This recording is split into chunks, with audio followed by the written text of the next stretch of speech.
too big to play in someone else's orchestra. Yeah. So how long did it take you to pull this scheme off? Well, we first started talking about it well, actually, you know, Fanny, because I started talking to you about it about 8 or 9 months ago. Yeah. It was actually the editor of one of the Indian papers, The Hindu, who I first talked to about it. And I just ran it by him and said, do you think there's ever a world in which The Hindu could run the same editorial as The Guardian on climate change? Well, once he said yes, I thought if we could have India and we could have Europe writing the same thing, then we should be able to fill in the spaces in between.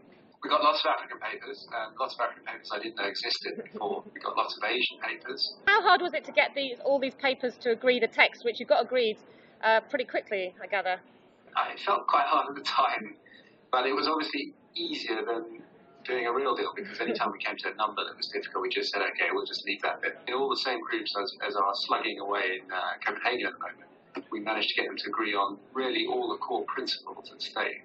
Well, we've got something for you here, Ian, which I'm sorry I can't give to you in person. I would like to present you with a not stupid certificate.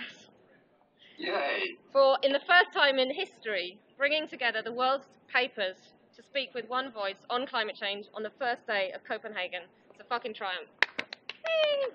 Do you accept it? I accept it. Yeah, I'll just reach over and just pass it. That's brilliant. I'll give it to you when I see you back in London, yeah?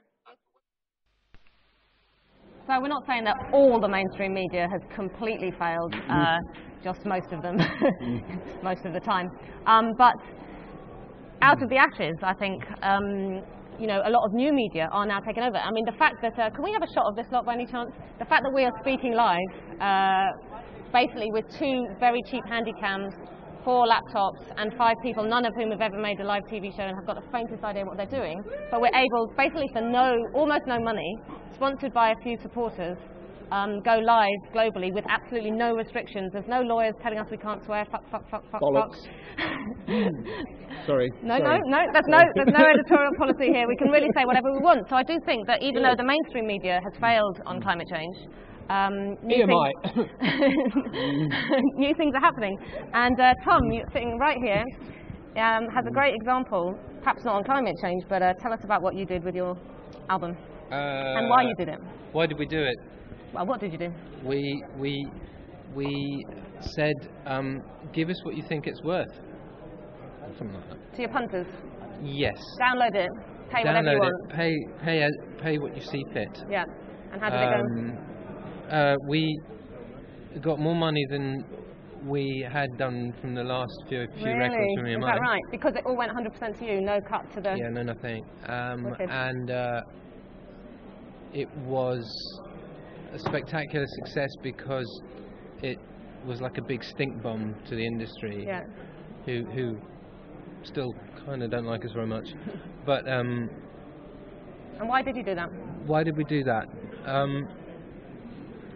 We were out of contract with we had a 6-album contract with a EMI, which was at the time dying on its feet, well, just about to, and we wanted to get out, and we wanted to get out in style. And you most certainly did. Yeah, and it was really good fun. It was it's a bit like with this really. It was when you did your film. It's like the week we put it out was the most exciting week of my life because none of us knew what would happen, and we were basically relying on people's goodwill, and that was it.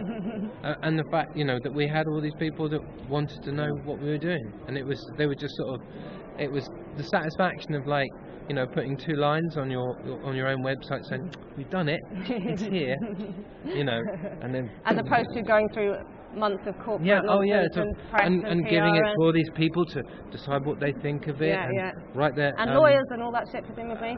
Well, that sort of vibe. Yes, deliver the video up front 2 months to MTV and none of that. So you just chucked it up on your website? Brilliant. It was really good. And thanks for the link to our film, because that is a little bit similar. I'm just going to grab Lizzie, who's currently directing this live TV show, but who's the producer of The Age of Stupid. I don't want to blow our own trumpets too much, but say about how we distributed our film and funded it in a similar way to Tom and Radiohead, but on a much smaller scale. Well, you've kind of said it all for me. Great, off you go. We raised all the money to make our film from people who care about climate change. So we raised £500,000 actually from normal people. We've got 350 investors who bought shares in the film, and they own a percentage of the profits. But the main point being that we we own the rights. There's no lawyers, there's no editorial policy. We can say whatever we want. We distribute it, and then all the money gets split between the people who made it, not some middlemen, not some corporate record company or what have you. And we've raised also another £350,000 to promote and distribute it. And we made our first payment last week to our investors. It wasn't big, we'll be honest, but at least we gave them something back. And then onwards with the distribution as well, letting people screen it wherever they want, letting normal people charge for tickets and keep the profits for themselves, so anybody can profit from our film, which is, if the film belonged to the BBC or Warner Brothers or somebody like that, they most certainly would not be doing that. Anyway, back to Copenhagen. Yeah. So Tony, we're kind of assuming it's going to fail. We're not going to get a deal here as strong as the science says we need. Yeah. So what do you feel then that the citizens of the world, the people who rely on the atmosphere remaining habitable for human life, what do you think they should do? I think there's probably three things to do. Right. Thing number one is to join the 10-10 campaign.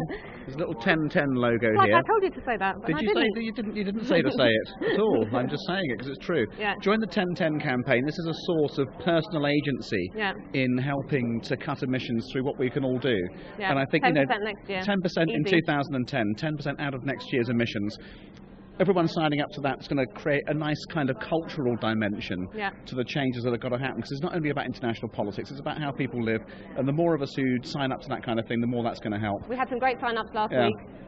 Sony and Newquay Zoo.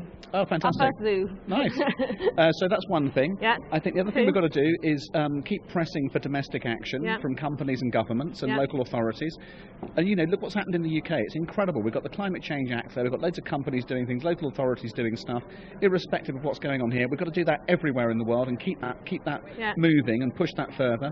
And the third thing we've got to do is hold these people's feet to the fire next year and keep bringing them back until they do what's necessary. So, and it ain't going to be over till it's over. But what you're saying though is keep the same political system, even though it's failed today. Well, I don't think we have a choice. No? It's taken 17 years to get this far with these negotiations, which some people may say, is not far enough, and they'd be right. But I think if you take just time to think through the implications of closing this down and starting something else. I mean, effectively. I meant the wider political system. This is one of the reasons why I'm standing for Parliament for the Green Party, is to bring some of these ideas into the mainstream there. How about you, Tom? What do you think we should do? I don't think it's strictly going to go pear-shaped. I mean, I'm not walking out of G8 Summit saying we have, everything's wonderful. I don't think it's pear-shaped, because I think the difference is now that governments are having to get their heads round to making commitments. Yeah. Whether it happens in the next 24 hours or not, that's where they're going to go. There's no going back, that's where they're going. Yeah. And it's dawning on them what the economic ramifications are for that. And they are that we have to build a global, sustainable economy. If we commit to this, then that's what that means. And that's like a massive shift that they're having to do. Yeah. I mean, I'm not like justifying their, all this ridiculous procedure bullshit that's been going on for 2 weeks at all. But like, if you step out of the building and you look at it thinking, this is a mental thing we're trying to do here, and it's necessary, and I think it's going to happen, but it's going to be messy. Yeah, because I completely agree with you. We are definitely moving in the right direction, especially now America's on board. But we're not moving in the right direction fast enough. Okay, but but if say Obama had got in 3 years previous, now this whole negotiation would be somewhere else completely right now. Yeah. That's what you've got to bear in mind. Yeah, but we've also got to bear in mind that we've got to stabilise global emissions by 2015. Yeah, no, I know. So we've only got 5 years left now to stabilise, so we haven't got time to spend another year chatting or another. And the Saudis are asking for money to bail them out. Yeah. Is that right? Yeah, Lost they really revenue. Yeah, they really need it. How does that work? Yeah, quite. So you don't think we should dismantle smash the whole system as the? No, it's ugly and it's with the obviously system. barely working, but it's the only vehicle we have. And thanks for the link to 1010, Tony. Sure. Tom, I was wondering whether you would care to sign up to 1010. All it means is that next year you have to cut 10% of your emissions. Oh, I can do that. Your personal. You could do it? Yeah, I guess.